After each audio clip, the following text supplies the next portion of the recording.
नमो भगवते वासुदेवाय। ओम नमो भगवते वासुदेवाय। ओम नमो भगवते वासुदेवाय। हरे कृष्णा। सभी भक्तों को सादर प्रणाम। श्रीमद् भागवतम महापुराण सत्रों की इन श्रृंखला में आज सत्र 417 417 में सभी का स्वागत है। हम सभी यहाँ पर 18,000 श्लोकों वाले श्रीमद् भागवतम को अंतर्राष्ट्रीय कृष्ण भावनामृत संघ के संस्थापक आचार्य कृष्ण कृपा मूर्ति श्री श्रीमद् अभय चरणारविंद भक्ति वेदांत स्वामी श्रील प्रभुपाद की पुस्तकों के प्रकाश में मार्गदर्शन में भक्तों के संग श्रवण और पठन करने का प्रयास करेंगे। जैसा कि सत्रों का प्रारूप है, वर्तमान विषय वस्तु का संक्षिप्त अवलोकन, तत्पश्चात मंगलाचरण, उसके बाद एक एक श्लोक का वाचन अनुवाद करते हुए हम सभी इस विषय को श्रवण कर रहे हैं। श्रील प्रभुपाद के भक्तिवेदांत स्वामी श्रील प्रभुपाद के तात्पर्य के प्रकाश में सारग्राही व्यवहारिक बिंदुओं को हम सभी मनन करके आचरण में लाने के प्रयत्न में यहाँ इस श्रवण और पठन का आनंद ले रहे हैं।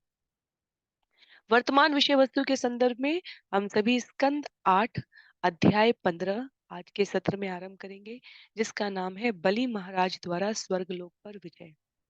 इस अध्याय में 36 श्लोक है और इसकी समाप्ति के पश्चात स्कंद 8 से समग्र श्लोकों की संख्या 570 हो जाएगी और पूरे श्रीमद् भागवतम से अब तक के कुल श्लोकों की संख्या 6,891 हो जाएगी।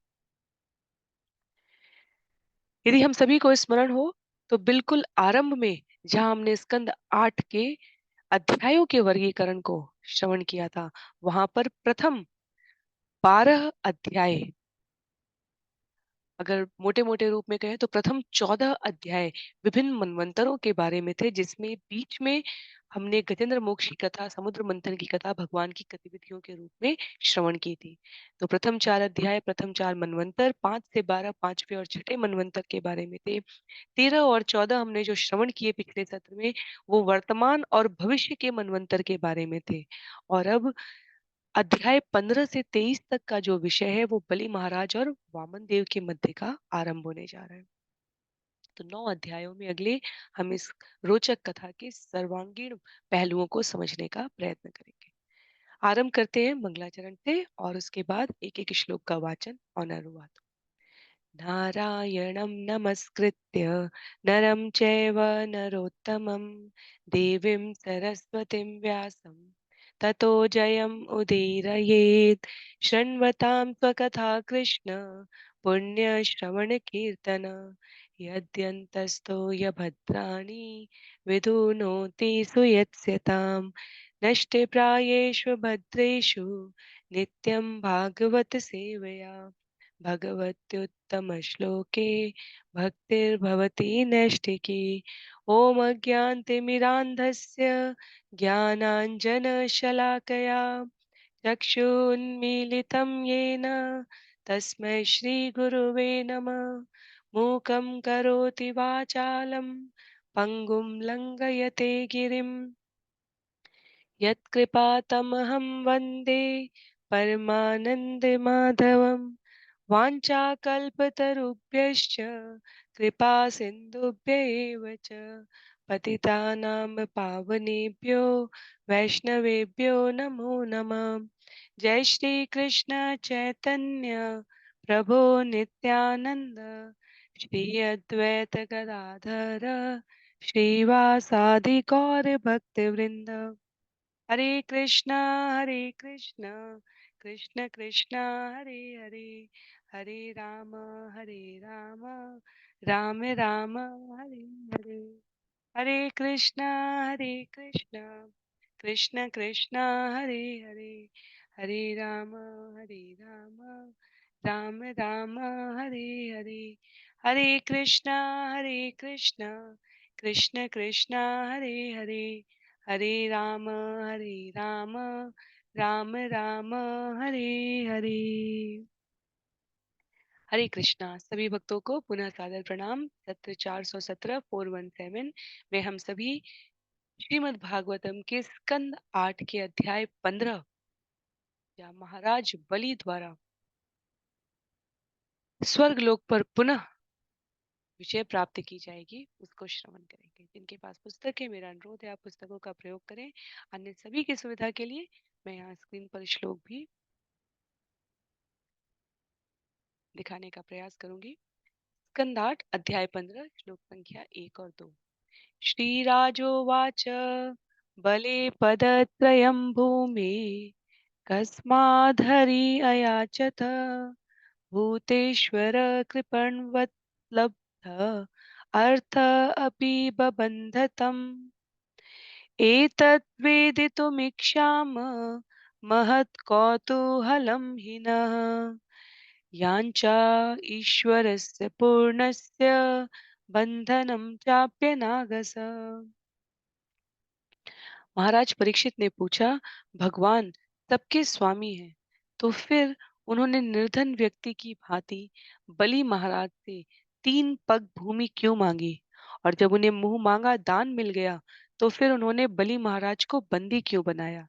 मैं इन विरोधाभास के रहस्य को जानने के लिए अत्यंत उत्सुक हूँ। तो महाराज परीक्षित का ये प्रश्न वास्तव में बहुत ही व्यवहारोचित है। जब पिछले 2 अध्यायों में हमने श्रवण किया, वहाँ सुखदेव गोस्वामी महाराज परीक्षित को बताते हैं कि बलि महाराज सुतल में निवास करते हैं। सुतल का ऐश्वर्य स्वर्ग के ऐश्वर्य से भी ज्यादा है।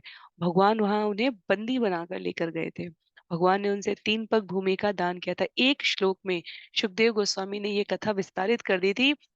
भगवान की विभिन्न मनवंतरों की गतिविधियों को सुनने में अत्यंत इच्छुक, अत्यंत ध्यान से श्रवण कर रहे बलि महाराज ने इस पंक्ति को पकड़ लिया।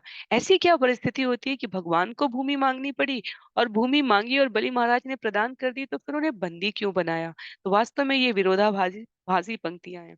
इसलिए श्लोक 1 और 2 में इस अध्याय के महाराज परीक्षित द्वारा बलि महाराज के संबंध में जिज्ञासा की गई है, और 3 से 7 तक क्रमशः 8 से 11 में, 12 से 22 में और 23 से 36 में इस कथा को आगे बढ़ाते हुए सुखदेव गोस्वामी वर्णन करेंगे। तो प्रथम 2 श्लोक में परीक्षित महाराज द्वारा बलि के संबंध में जो जिज्ञासा की गई है उसे हमने श्रवण किया। सुखदेव गोस्वामी उत्तर देते हुए कहते हैं श्लोक संख्या 3 में, श्री शुक उवाच पराजित पराजित श्री अशुभी चहापितो इन्द्रेण राजन् भृगुभिः सजीवितः सर्वात्मना तान् भजत् भृगुन् बली शिष्यो महात्मार्थनिवेदनेन। सुखदेव गोस्वामी ने कहा, हे राजा, जब बलि का सारा ऐश्वर्य छिन गया और वे युद्ध में मारे गए, तो भृगुमुनि के एक वंशज शुक्राचार्य ने उन्हें फिर से जीवित कर दिया। इससे महात्मा बलि शुक्राचार्य के शिष्य बन गए और अपना सर्वस्व अर्पित करके अत्यंत श्रद्धा पूर्वक उनकी सेवा करने लगे। तो सुखदेव गोस्वामी बताते हैं कि शुक्राचार्य असुरों के गुरु ने उन्हें जीवित कर दिया है। बलि शुक्राचार्य की सभी प्रकार से विनत भाव से सेवा करने लगे।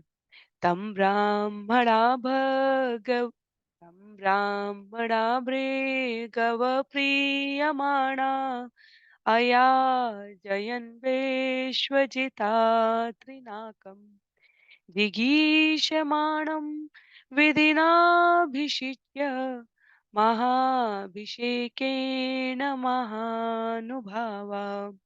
भृगु मुनि के ब्राह्मण वंशज बलि महाराज पर अत्यंत प्रसन्न हो गए, जो इंद्र का साम्राज्य जीतना चाह रहे थे। अतएव उन्होंने उन्हें अनुष्ठान पूर्वक शुद्ध करके तथा स्नान कराकर विश्वजीत नामक यज्ञ करने में लगा दिया। तो क्रमशः घटित होने वाली इस घटनाओं का उल्लेख करते हुए सुखदेव गोस्वामी कहते हैं कि शुक्राचार्य ने न केवल बलि महाराज को जीवित किया, अपितु उन्हें पुनः सामर्थ्यों से, उनके शारीरिक सामर्थ्य से, उनके आध्यात्मिक सामर्थ्य को और उन्नत करने के लिए विश्वजीत नामक यज्ञ करने में उन्हें लगा दिया। किस लिए? ताकि वो स्वर्ग को विजित करने में सफल हो सके। आगे श्लोक संख्या 5 में, ततो रथः कांचन पट्टनद्धो हयाश्च हर्यश्वतुरंगवर्णा ध्वजश्च सिंहेन विराजमानो हुताशनादासहवेर्भिष्टात्।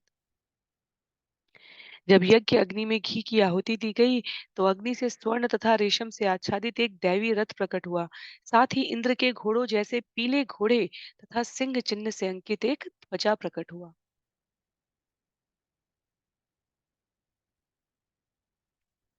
तो विश्वजीत यज्ञ में सफलता प्राप्ति के पश्चात इंद्र के समकक्ष, इंद्र के जो साहस और इंद्र के घोड़ों के समान सिंह चिन्ह से अंकित एक ध्वजा और पीले घोड़े उपस्थित हुए। दैवीय रथ के साथ रेशम से आच्छादित एक दैवीय रथ भी साथ साथ उत्पन्न हुआ है। तो विश्वजीत यज्ञ में वास्तव में विश्व को जीत सके ऐसे आयु, ऐसे सामर्थ्य बलि महाराज को शुक्राचार्य की कृपा से प्राप्त हो रहे हैं। धनुष दिव्यम पुरटोपनद्धम तूणावरिक्तो कवचं च दिव्यम् पितामहस्तस्य ददौ च मालाम् अम्लान पुष्पां जलजं च शुक्रम्। उस यज्ञ अग्नि से एक सुनहरा धनुष, अच्युत बाणों से युक्त दो तरकस तथा एक दिव्य कवच भी प्रकट हुए। बलि महाराज के पितामह प्रहलाद महाराज ने उन्हें कभी न मुरझाने वाले फूलों की माला दी और शुक्राचार्य ने एक शंख प्रदान किया। तो विश्वजीत यज्ञ से परिणाम स्वरूप ऐसे अद्भुत सामर्थ्य को बलि महाराज प्राप्त कर रहे हैं। तो बलि महाराज विरोचन के पुत्र हैं। विरोचन के पिता प्रहलाद महाराज बलि महाराज के पितामह लगेंगे और उन्होंने उन्हें कभी न मुरझाने वाले फूलों की माला दी। वास्तव में वो देवताओं के लिए कहा जाता है कि देवताओं की फूलों की माला कभी नहीं कुम्हलाती है। प्रहलाद महाराज ने अपने पौत्र के इस शिष्ट आचरण को देखकर उन्हें वैसी ही एक माला प्रदान की है। एवं सविप्रार्जितयोदनार्थ तैकल्पितस्वस्तयनोऽथ विप्रान् प्रदक्षिणीकृत्य कृतप्रणाम प्रह्लादमामन्त्र्य नमश्चकार। ब्राह्मणों की सलाह के अनुसार विशेष अनुष्ठान संपन्न कर चुकने तथा उनकी कृपा से युद्ध सामग्री प्राप्त कर चुकने के बाद महाराज बलि ने ब्राह्मणों की प्रदक्षिणा की और उन्हें नमस्कार किया। उन्होंने प्रहलाद महाराज को भी नमस्कार किया। तो श्लोक संख्या 3 से लेकर 7 तक हमने ये जो श्रवण किए, वे ब्राह्मणों के द्वारा बलि महाराज को पुनः सामर्थ्य प्रदान करने की ये घटना है। बलि महाराज विनम्रता युक्त व्यवहार से, आचरण से इस प्राप्ति के लिए ब्राह्मणों के समक्ष स्वयं को नतमस्तक करते हैं, विनम्रता ज्ञापित करते हैं। तो श्लोक संख्या 8 से 11 तक जो हम श्रवण करने जा रहे हैं, वो बलि महाराज की इंद्र की राजधानी पर आक्रमण करने की योजना है। अथारुहयद्रथं दिव्यं भृगुदत्तं महारथ सुस्त्रधर अथ संहय्य धन्वि खड्गी धृतेषु धी हेमाङ्गलसद्बाहु स्फुरत्मकरकुण्डल रराजरथम् आरुढो धिष्ण्यस्थ इव हव्यवाट्। तब शुक्राचार्य द्वारा दिए गए रथ पर सवार होकर सुंदर माला से विभूषित बलि महाराज ने अपने शरीर में सुरक्षा कवच धारण किया, अपने को बाणों से लैस किया, एक तलवार तथा तुणीर तरकस लिया। जब वे रथ में आसन ग्रहण कर चुके तो सुनहरे कणों से विभूषित बाहों तथा मरकत मणि के कुंडलों से विभूषित कानों सहित वे पूजनीय अग्नि की तरह चमक रहे थे।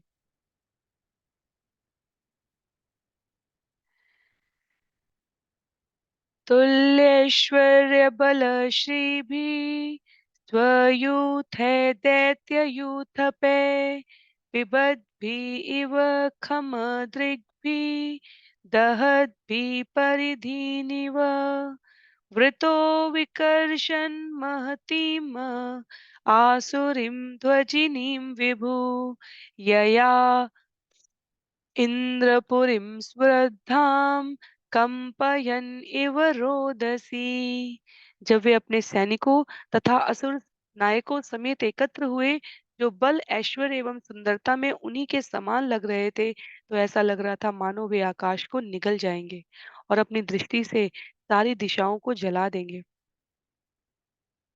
इस तरह असुर सैनिकों को एकत्र करके बलि महाराज ने इंद्र की ऐश्वर्यमयी राजधानी के लिए प्रस्थान किया। निसंदेह ऐसा लग रहा था मानो वे सारे जगत को कंपायमान कर देंगे।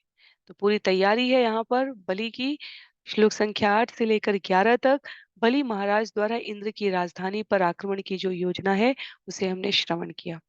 श्लोक 12 से लेकर 22 तक 11 श्लोकों में इंद्रपुरी का वर्णन किया गया है।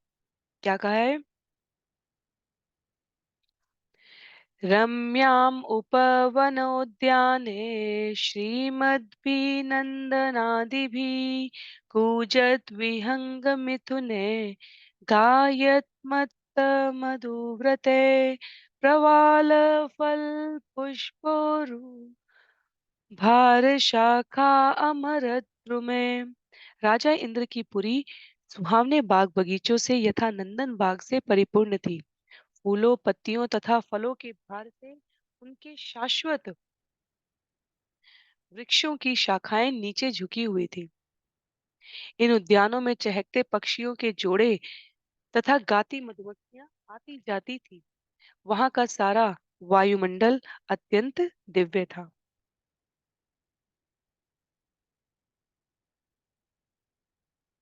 श्लोक संख्या 13 में हंस सारस चक्राव कारंडव कुल आकुला नलिन्यो यत्र क्रीणन्ति प्रमदासुर सेविता। उद्यानों में देवताओं द्वारा रक्षित सुंदर स्त्रियां खेलती थी, जिनके कमल ताल हंसों सारसों चक्रवाकों तथा बत्तखों से भरे हुए थे। तो जो कुछ भी था वहां वो शाश्वत दिव्य जैसा प्रतीत होता था, जिसमें सभी ओर से ऐश्वर्य की, समृद्धि की, आनंद की अनुभूति हो रही थी। आकाश गंगया देव्या वृताम परिकभूतया प्राकारेण अग्निवर्णेन साट्टालेन उन्नतेन च। वह पूरी आकाश गंगा नामक गंगा जल से पूर्ण खाइयों द्वारा तथा अग्नि जैसे रंग वाली एक अत्यंत ऊंची दीवार से घिरी थी। इस दीवार पर लड़ने के लिए मुंडेर बने थे।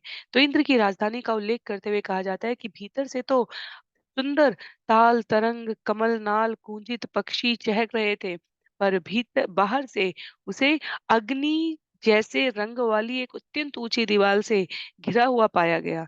और जो इंद्र की पुरी है वो आकाश गंगा नामक गंगा जल से चारों तरफ से खाइयों से भरी हुई है।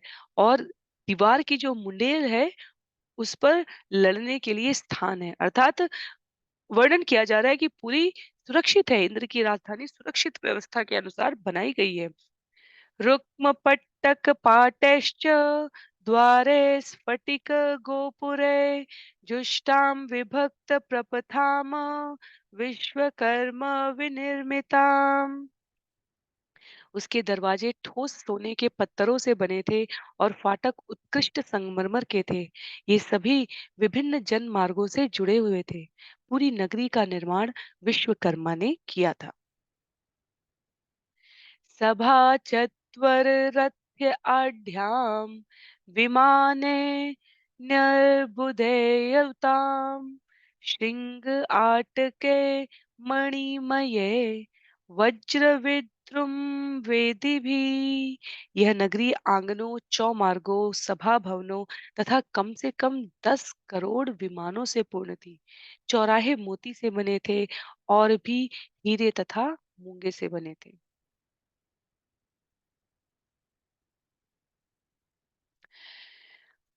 शिल प्रभुपाद यहाँ बिना किसी अतिरिक्त तात्पर्य के इस भव्यता का वर्णन कर रहे हैं। तो ऐसा इंद्रपुरी राजधानी का ऐश्वर्य है, उसको वर्णन कहा गया है कि चौराहे तो मणिमाणिक्यों से बने हुए हैं और जो बैठने के स्थान सहित जो अन्य स्थान है वे भी हीरे और मूंगे के बने हुए थे। तो चारों ओर ऐसी जगमगाहट थी कि उसके ऐश्वर्य को देखकर यदि असुर वहां शासन करने की, उसे जीतने की अभिलाषा रखना चाहे तो इसमें अनुचित भी क्या है। श्लोक संख्या 17 में, यत्र नित्यवयरूपा श्यामा विरजवासस भ्राजन्ते रूपवत्नार्य ही अर्चि भी इवावय। उस पुरी में नित्य सुंदर तथा तरुण स्त्रियां स्वच्छ वस्त्र पहने ज्वालाओं से युक्त अग्नियों की भांति चमक रही थी। उन सब में श्यामा के गुण विद्यमान थे। तो स्त्रियों के प्रकार बताए जाते हैं। उसमें श्यामा स्त्री के गुणों का संकेत करते हुए श्रील विश्वनाथ चक्रवर्ती ठाकुर के कथन का उल्लेख करते हुए श्रील प्रभुपाद यहाँ तात्पर्य में कहते हैं कि जो सौंदर्य में अभिभूत कर देने वाले शारीरिक संगठन से युक्त हैं वो श्यामा कहलाती हैं। श्लोक संख्या 18 में, सुरस्त्रीकेश विभ्रष्टन् अवसौगन्धिकस्त्रजां यत्रामुदमुपादाय मार्ग आवाट्ति मारुत। उस पुरी की सड़कों में से होकर बहने वाला मंद समीर देवताओं की स्त्रियों के बालों से गिरे फूलों की सुगंधि से युक्त था। हेमजालाक्ष निर्गक्षत धूमेन गुरुगन्धिना पाण्डुरेण प्रतीक्षन्न मार्गे यान्ति सुरप्रिया। अप्सराएं जिन सड़कों से होकर गुजरती थी वे अगुरु के श्वेत सुगंधित धुएं से ढकी हुई थी, जो सुनहरी तारकशी वाली खिड़कियों से निकल रहा था। श्लोक संख्या 20 में, मुक्ताविताने मणिहेमकेतुभिः नानापताकावलभिः शिखण्डिपारावतभृङ्गनादितां वैमानिकस्त्रीकलगीतमङ्गलाम्। नगरी में मोतियों से सजे चंदोमे की छाया पड़ रही थी और महलों की गुंबदों में मोती तथा सोने की पताकाएं थी। वह नगरी सदा मोरों, कबूतरों तथा भौरों की ध्वनि से गूंजती रहती थी। उसके ऊपर विमान उड़ते रहते थे, जो कानों को अच्छे लगने वाले मधुर गीतों का निरंतर गायन करने वाली सुंदर स्त्रियों से भरे रहते थे। तो नगर की बाहरी सुरक्षा की बात नहीं की जा रही, अपितु नगर के भीतर महलों की गुंबदों में सोने और मोती की पताकाएं थी और नगरी इतनी प्रसन्नता से परिपूर्ण थी कि सदैव मोरों, कबूतरों और भौरों की ध्वनि से गूंजती रहती थी। ऊपर आकाश में विमान उड़ते रहते थे और कानों को अच्छे लगने वाले मधुर गीतों का निरंतर गायन सुंदर स्त्रियों से गुंजायमान रहता था। तो श्लोक संख्या 21 में इंद्र की पुरी राजधानी का आगे सुंदर वर्णन करते हुए सुखदेव गोस्वामी कहते हैं, मृद मृदंग शंखा नकदुंदुभिस्वने सताल वीणा मुरजेष्ट वेणुभिः नृत्ये सवाद्ये रूपदेव गीत के मनोरमा स्वप्रभया जित प्रभाम। वह नगरी मृदंग, शंख, दमामे, वंशी तथा तार वाले सुरीले वाद्य यंत्रों के समूह वादन के स्वरों से पूरी थी। वहां निरंतर नृत्य चलता रहता था और गंधर्वगण गाते रहते थे। इंद्रपुरी की संयुक्त सुंदरता साक्षात सुंदरता को जीत रही थी। तो किसी भी वस्तु की यदि उपमा करने के लिए हमें और कोई उसके समकक्ष वस्तु, व्यक्ति, स्थिति ना मिले तो हम उस वस्तु की तुलना उससे ही कर देते हैं। तो सुंदरता यदि अपने मूर्त रूप में उतर कर आ जाए तो वास्तव में वो वैसी ही सुंदर लगेगी जैसी इस समय इंद्रपुरी लग रही थी। तो इंद्रपुरी की संयुक्त सुंदरता साक्षात सुंदरता को जीत रही थी। अर्थात यदि हम कहें कि सुंदरता कैसी हो सकती है, किसी भी व्यक्ति या वस्तु में जब हम सुंदर है, सुंदर है, सुंदर है कहते हैं तो वो कितनी सुंदर हो सकती है। वो यदि मूर्त रूप धारण करके, शरीर धारण करके आ जाए तो जैसी लगेगी वैसी इस समय इंद्र की पुरी लग रही है। श्लोक संख्या 22 में, यां न व्रजन्ति अधर्मिष्ठा खलाभूतद्रुहशठा मानिनः कामिनः लुब्धा एभिः न व्रजन्ति यत्। जो पापी, ईर्ष्यालु, अन्य जीवों के प्रति उग्र, चालाक, मिथ्या अभिमानी, कामी या लालची थे, वे उस नगरी में प्रवेश नहीं कर सकते थे। वहां रहने वाले सभी निवासी इन दोषों से रहित थे। तो इस प्रकार से इंद्र की पुरी में वास करने के लिए भी जो मूलभूत आवश्यकताएं थी, योग्यताएं थी, वो दंभ, पाखंड, काम, लोभ इससे परे थी। आगे श्लोक संख्या 23 से लेकर 36 तक यदि हम देखें तो सुखदेव गोस्वामी द्वारा देवताओं द्वारा स्वर्ग छोड़ने और बलि का तीनों लोक के अधिग्रहण करने का उल्लेख किया गया है। वास्तव में इस नगरी की सुंदरता का वर्णन आचार्य कहते हैं इसलिए भी महत्व का है। जहाँ जहाँ भगवान और भगवत भक्त का पदार्पण होने वाला होता है, वो स्थान स्वतः सुंदर प्रतीत होने लगता है। तो इन 11 श्लोकों की सहायता से इंद्रपुरी का वर्णन करने के पश्चात सुखदेव गोस्वामी कहते हैं, ताम देवधानीं सवरूथि निपते वही समन्तात रुरुधे पृतन्यया आचार्य दत्तं जलजं महास्वनं दद्मो प्रयुञ्जन भयमिन्द्रयोषिताम्। असंख्य सैनिकों के सेनानायक बलि महाराज ने इंद्र के इस निवास स्थान के बाहर अपने सैनिकों को एकत्र किया और चारों दिशाओं से उस पर आक्रमण कर दिया। उन्होंने अपने गुरु शुक्राचार्य द्वारा प्रदत्त शंख बजाया, जिससे इंद्र द्वारा रक्षित स्त्रियों के लिए भयावह स्थिति उत्पन्न हो गई। तो बलि महाराज ने इंद्र के निवास स्थान के बाहर सैनिकों को एकत्र कर लिया है और अपनी उपस्थिति के लिए सबको जानकारी हो जाए ऐसी सूचना देने के लिए शुक्राचार्य द्वारा दिया गया शंख बजाया है। उपस्थित स्त्रियों ने स्वर से पहचान लिया कि ये शत्रु पक्ष का दुंदुभी नाद है, ये भयावह स्थिति है। श्लोक संख्या 24 में कहते हैं सुखदेव गोस्वामी, मघवान्तम् अभिप्रेत्य बले परमम् उद्यमम् सर्वदेव गणोपेत गुरुम् एतत् उवाचः। बलि महाराज के अथक प्रयास को देखकर तथा उसके मंतव्य को समझकर राजा इंद्र अन्य देवताओं के साथ अपने गुरु बृहस्पति के पास आए और इस प्रकार बोले। तो इंद्र समझ गए कि बलि सामर्थ्य से सज्जित होकर आए हैं और बलि की सहायता उन्होंने जिन्हें गुरु रूप में स्वीकारा है शुक्राचार्य उनके द्वारा दी गई है। तो इंद्र ने विचार करके बृहस्पति से इस बार उन्होंने बृहस्पति को तिरस्कृत अपमानित या अनदेखा नहीं किया।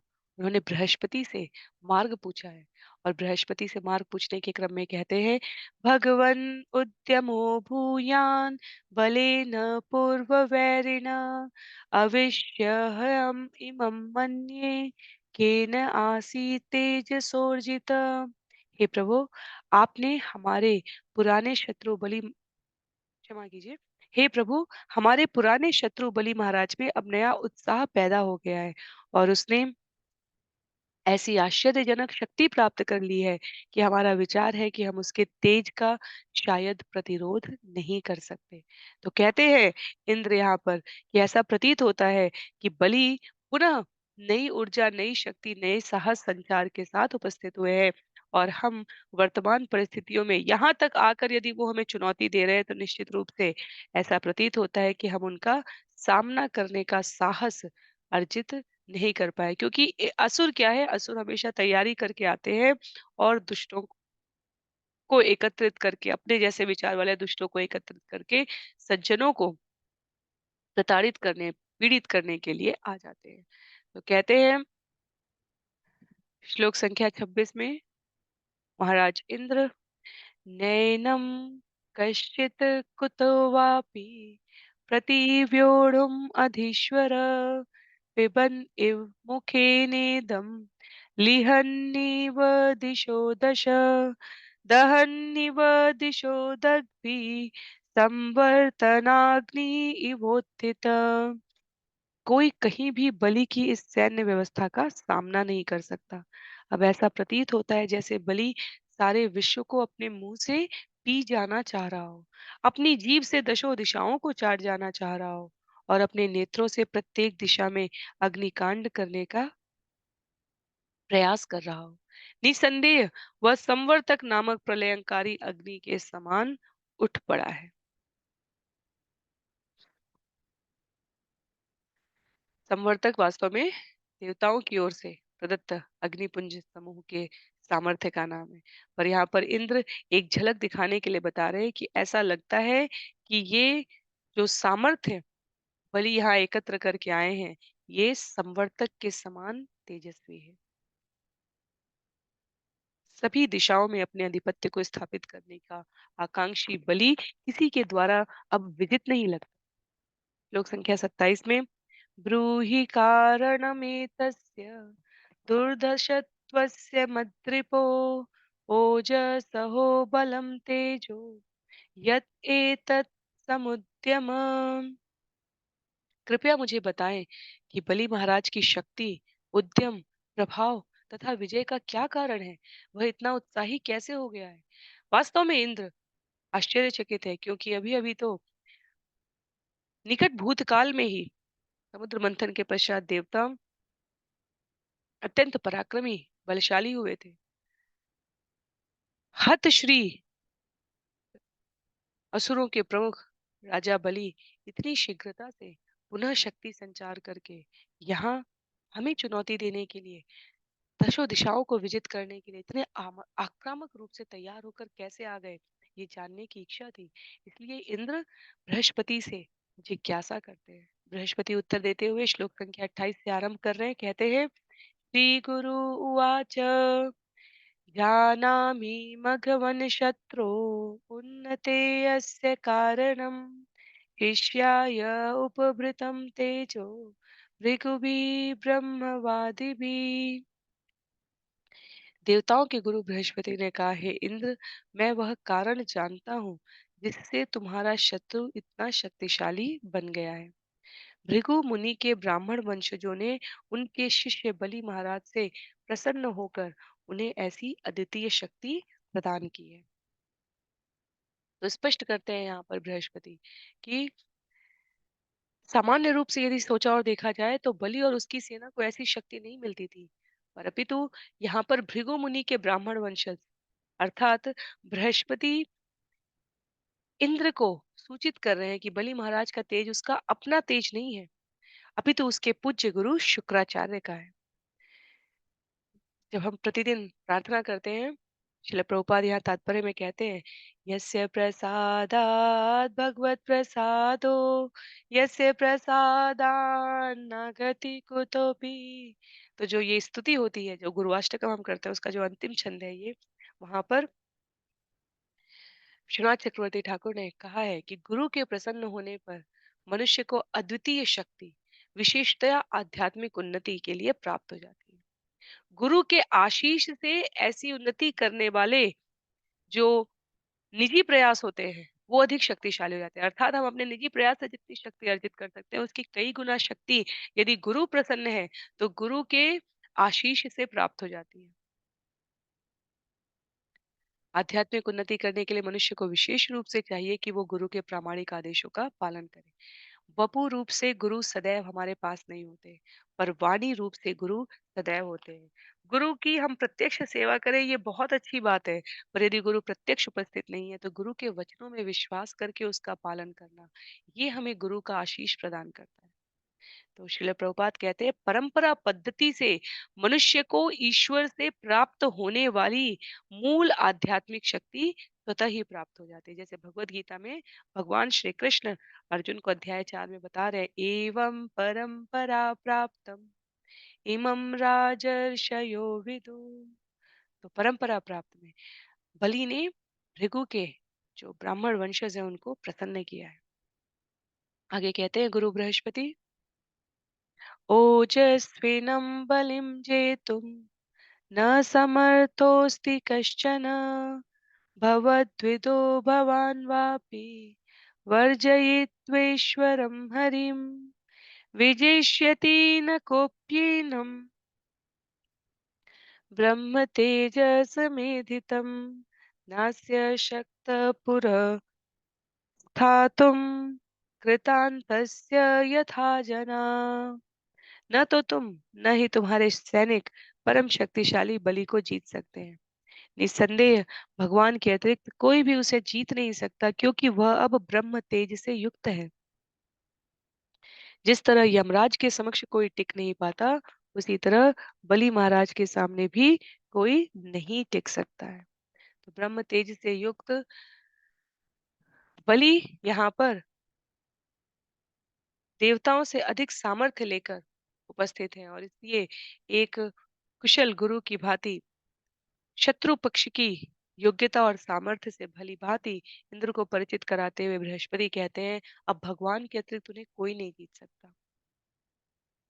श्लोक संख्या 30 पे, तस्मात् निलयम् उत्सृज्य यूयं सर्वे त्रिविष्टपम् यात कालं प्रतीक्षन्त यच्छत्रो विपर्यय। अतएव तुम सबको चाहिए कि अपने शत्रुओं की स्थिति के पलटने के समय तक प्रतीक्षा करते हुए इस स्वर्ग लोक को छोड़ दो और कहीं ऐसे स्थान में चले जाओ जहां तुम दिखाई ना दो। वास्तव में बृहस्पति भगवान के योजना के निमित्त कार्य करते हैं। गुरु बृहस्पति यहाँ पर तत्व तत्व के प्रतिनिधि हैं। वो यहाँ बलि के सामर्थ्य को, जो उन्हें उनके गुरु के द्वारा प्राप्त हुआ है, उसको चुनौती के रूप में लेकर उससे बड़ा सामर्थ्य इंद्र को देने के लिए तत्काल अपने आप को सर्वे सर्वा नहीं बना रहे। वो यहाँ भगवान की योजना में सहायता करने के लिए स्वयं को प्रस्तुत कर रहे हैं। इंद्र के द्वारा बलि के सामर्थ्य के बारे में पूछे जाने पर बृहस्पति ने ये नहीं कहा, बलि को शुक्राचार्य से प्राप्त हुआ है, रुको मैं भी तुम्हें ऐसे ही सामर्थ्य से सज्जित करता हूँ। उन्होंने स्वाभाविक विनम्रता के साथ भगवान की योजना को वो जानते हैं, उसको समझने के उपरांत इंद्र आदि समस्त देवों को प्रतीक्षा करने के लिए कहा। शत्रु के स्थिति पलटने की प्रतीक्षा करने के समय तक स्वर्ग को छोड़कर अन्यत्र किसी स्थान पर चले जाओ। कहते हैं आगे श्लोक संख्या 31 में, एष विप्रबलोदर्क सम्प्रति ऊर्जित विक्रम तेषामेव अपमानेन स अनुबंध विनक्ष्यति। इस समय बलि ब्राह्मणों द्वारा प्रदत्त आशीषों के कारण अत्यंत शक्तिशाली बन गया है, किंतु बाद में जब वह इन्हीं ब्राह्मणों का अपमान करेगा तो वह अपने मित्रों तथा सहायकों सहित विनष्ट हो जाएगा। तो जिन ब्राह्मणों की बात की जा रही है वो शुक्राचार्य और उनके समकक्ष अन्य ब्राह्मण जिन्होंने उन्हें शक्ति सज्जित किया, उनकी बात की जा रही है। बृहस्पति भविष्य का अवलोकन कराते हुए इंद्र को बताते हैं कि जिनके कृपा से सामर्थ्य से बलि इतने प्रबल हुए, उनका ही अपमान करके वो विनष्ट हो जाएंगे। इसीलिए जैसे हरिनाम जब हम जप करते हैं तो हरिनाम के प्रति होने वाले अपराधों से हमें सजग रहना चाहिए, क्योंकि जो शुभता वाले तत्व होते हैं और हमें सामर्थ्य देते हैं, वही यदि हम विचार पूर्वक सम्मान के साथ सदैव विनीत भाव में धारण ना करें तो ये अपराध हो जाता है। जैसे हरिनाम के बल पर पाप करना, गुरु की अवज्ञा करना, शास्त्रों प्रमाणों में खंडन करना, हरिनाम के महत्व को, सामर्थ्य को काल्पनिक समझना। तो उसी प्रकार जैसे यहाँ पर शुक्राचार्य और अन्य ब्राह्मणों से आशीर्वाद प्राप्त करके ये सामर्थ्य ले आए हैं, भगवान अपनी योजना में इन्हीं शुक्राचार्य और अन्यों के द्वारा बलि को श्रापित भी कराएंगे। हम सबको कथा तो पता है यहाँ शुक्राचार्य और बलि के इस अर्जित सामर्थ्य से पुनः कैसे बलि इनका अपमान कर सकते हैं। ये रोचकता बनाए रखने के लिए गुरु बृहस्पति ने संकेत दिया है और सुखदेव गोस्वामी उसे ही यहाँ पर प्रस्तुत कर रहे हैं। तो इंद्र को शांत करने के लिए बृहस्पति ने उसे विश्वास दिलाया कि वो समय भी आएगा जब तुम देखोगे कि इंद्र के आसन पर आसीन होने के लिए उत्सुक बलि जो इतना सामर्थ्य लेकर आया है, वो किस प्रकार से उस सामर्थ्य को प्रदान करने वाले आचार्यों की अवहेलना और उपेक्षा कर देगा। तो बृहस्पति को ये सारा ज्ञान पहले से विदित है। वास्तव में बलि महाराज भगवान के अग्रगणी भक्तों में आते हैं। जो हम नवदा भक्ति की बात करते हैं तो आत्मनिवेदन, अपने आप को संपूर्ण रूप से भगवान के चरणों में कैसे समर्पित करें, इसका उदाहरण है बलि महाराज। आत्मनिवेदन, स्वयं को भी वो भगवान के चरणों की छत्र छाया में प्रस्तुत कर देते हैं।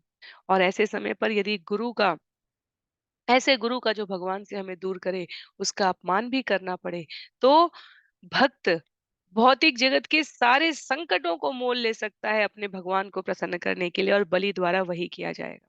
तो शुक्राचार्य द्वारा जब उन्हें बल, सामर्थ्य और ऐश्वर्य से सज्जित किया गया, तो उसका उद्देश्य कोई बहुत उच्च नहीं था। उसका उद्देश्य सत्व गुणों में स्थित देवताओं को परास्त करके त्रिलोक का ऐश्वर्य प्राप्त करने प्रदान करने का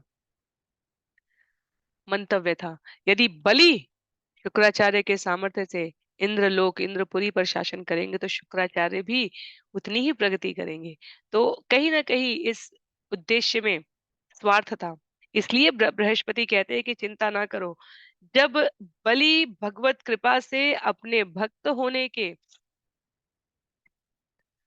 सामर्थ्य को स्मरण कर पाएँगे और आचरण और व्यवहार करेंगे, तब दुर्जनों द्वारा दिया गया ये सामर्थ्य जो भौतिक सुख, लाभ, ऐश्वर्य को प्रदान कर रहा है, उसको और भगवान में से किसी एक को चुनने का अवसर आएगा बलि के लिए, तो बलि किसे चुनेंगे? कृष्ण भावनामृत में अग्रसरित होने के लिए, भौतिक जगत के सारे संकटों का सामना करने के लिए उपस्थित हो जाएंगे। तो शुक्राचार्य के आदेशों का उल्लंघन करेंगे, बृहस्पति एक प्रकार से संकेत कर रहे हैं इंद्र को, और इस कारण उन्हें सारी संपत्ति खोनी पड़ेगी। पर भगवान की भक्ति के कारण उन्हें आशा से भी अधिक लाभ प्राप्त होगा। और इतना ही नहीं, हमने पिछले सत्र में ही श्रवण किया कि भविष्य में 8वें मनवंतर में वे इंद्र के सिंहासन पर पुनः आसीन होंगे। श्लोक संख्या 32 में, एवं सुमंत्रितार्थास्ते गुरुणार्थ अनुदर्शिना हित्वा त्रिविष्टपं जग्मु गीर्वाणाः कामरूपिण। सुखदेव गोस्वामी ने आगे कहा, इस प्रकार बृहस्पति द्वारा अपने हित का उपदेश दिए जाने पर देवताओं ने तुरंत उनकी बातें मान ली। उन्होंने इच्छानुसार रूप धारण किया और वे स्वर्ग लोक को छोड़कर असुरों की दृष्टि से ओझल होकर तितर-बितर हो गए। तो यहाँ यहाँ उन्नत बात यह है कि इंद्रादि देवता अपने गुरु बृहस्पति से मार्गदर्शन ले रहे हैं। बृहस्पति को आगे की कथा विदित है। उन्होंने उन्हें समयांतर पर प्रकट होने के लिए कहा, पर अभी प्रच्छन्न वेश धारण करके छिन्न-भिन्न हो जाने के लिए कहा है। तो सुखदेव गोस्वामी बताते हैं कि जो देवता है, वो वास्तव में कोई भी वेश धारण कर सकते हैं। तो असुरों की आंखों के सामने अज्ञात रूप में रह सकें, ऐसा वेश धारण करना उनके लिए कठिन नहीं था। अपने गुरु की बात मानकर क्योंकि उसमें उनके हित के लिए उपदेश था, इंद्र आदि देवताओं ने इच्छानुसार रूप धारण कर लिया और स्वर्गलोक को छोड़कर असुरों की दृष्टि से इधर उधर होने के लिए गमन कर गए। श्लोक संख्या 33 में, देवेश्वत निलीनेषु बलिवैरोचन पुरीं देवधानिम अधिष्ठाय वशम निन्ये जगत्त्रयम्। जब देवतागण ओझल हो गए, तो विरोचन के पुत्र बलि महाराज स्वर्ग में प्रविष्ट हुए और वहां से उन्होंने तीनों लोकों को अपने अधिकार में ले लिया।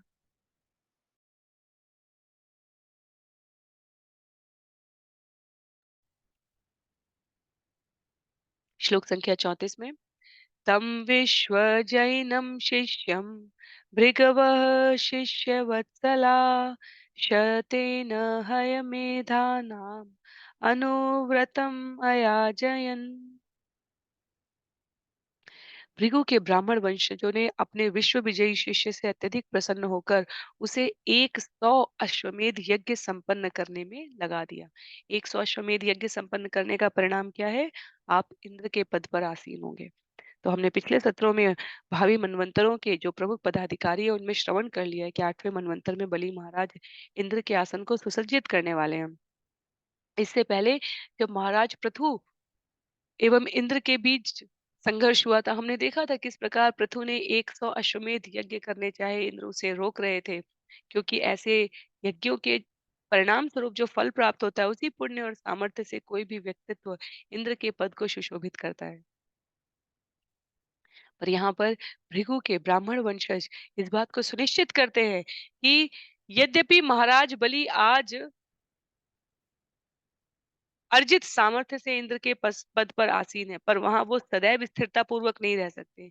वो स्थिरता पूर्वक तभी रह पाएंगे जब वैदिक प्रणाली के अनुसार जो व्यवस्था स्थापित की गई है, जिसमें वो यज्ञ ना कर ले।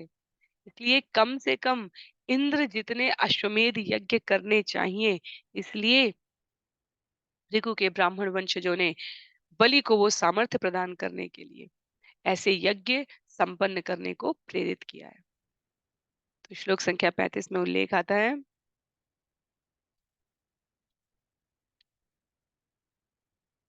तत तत् अनुभावेन भुवन त्रय विश्रुताम कीर्तिम दिक्षु वितन्वान सरेजे उड़ुराटिव। जब बलि महाराज ने इन यज्ञों को संपन्न कर लिया, तो उनकी कीर्ति तीनों लोकों में सभी दिशाओं में फैल गई। इस प्रकार वे अपने पद पर उसी प्रकार चमक उठे जिस तरह आकाश में चमकीला चाँद।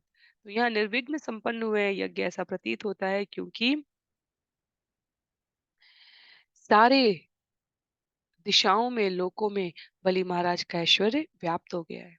श्लोक संख्या 36 में, बुभुजे च श्रियं सुदृढ़ां द्विज द्वेवोपलम्बितां कृतकृत्यम् इवात्मानं मन्यमान महामना। ब्राह्मणों के पश्चात के कारण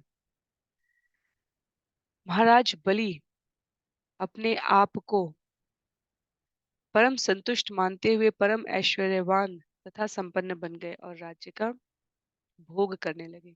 तो ब्राह्मणों के पक्षपात के कारण अर्जित ऐश्वर्य से बलि महाराज अपने आप को परम संतुष्ट मानने लगे, परम ऐश्वर्यवान हो गए हैं, संपन्न हो गए हैं और राज्यों का भोग करने लगे। श्रील प्रभुपाद कहते हैं यहाँ तात्पर्य में, ब्राह्मण द्विज देव कहलाते हैं, क्षत्रिय सामान्यतः नर देव कहलाते हैं। ब्राह्मण भगवान विष्णु को संतुष्ट करके प्रसन्न होने के लिए मानव समाज का मार्गदर्शन करते हैं, और नरदेव कहलाने वाले क्षत्रिय समाज में उनकी सलाह से शांति व्यवस्था बनाए रखते हैं, जिससे अन्य वर्ण जो वैश्य या शूद्र है वो विधि विधानों का ढंग से पालन कर सके। इस प्रकार सभी अपने अपने वर्ण में रहते हुए क्रमशः कृष्ण भावनामृत तक उन्नत होने की पात्रता, सहयोग, परस्पर सहयोग भाव अर्जित कर लेते हैं। तो यहाँ पर भृगु के जो ब्राह्मण वंशज हैं, उन्होंने वो ऐश्वर्य जो भू हैं, उन्होंने ये ऐश्वर्य नर देव अर्थात राजा के रूप में बलि को प्रदान करा है, और बलि इस सामर्थ्य से राज्य का भोग करने लगे। तो अध्याय यहाँ पर समाप्त हो रहा है। अध्याय में मूल रूप से अ, तथ्यपूर्ण वर्णन ही है, जिससे बलि सामर्थ्य अर्जित करके पुनः इंद्र के पद पर आसीन हो गए हैं। इंद्र अपने गुरु बृहस्पति की आज्ञा का पालन करके कुछ समय के लिए अन्य सभी के साथ अदृश्य रूप से निवास कर रहे हैं, और आगे इस कथा को अब बलि स्वर्गलोक पर विजय करके क्या करेंगे, उसे हम लोग अगले सत्र में श्रवण करेंगे। इस आज के लिए इस प्रकार श्रीमद् भागवत के अष्टम स्कंद के अंतर्गत बलि महाराज द्वारा स्वर्गलोक पर विजय नामक 15वें अध्याय के भक्ति वेदांत तात्पर्य यहाँ पर पूर्ण हो रहे हैं। तो ये अध्याय यहाँ पर समाप्त हो रहा है। अध्याय 16 में जहाँ हम सभी, क्योंकि अध्याय 15 से लेकर 23 तक बलि महाराज और वामन का वर्णन है, तो अध्याय 16 में पयोवृत विधि से कैसे अ, पुनः ऐश्वर्य को प्राप्त करें। अलग अलग स्थानों पर हम अलग अलग विधियों को पढ़ते हैं। तो कश्यप मुनि की दो पत्नियां दिति और अदिति, अदिति से उत्पन्न देवता हैं, दिति से उत्पन्न असुर हैं। जब जब देव और दानव में जिसका बल कम और ज्यादा होने लगता है, तब तब उनकी माता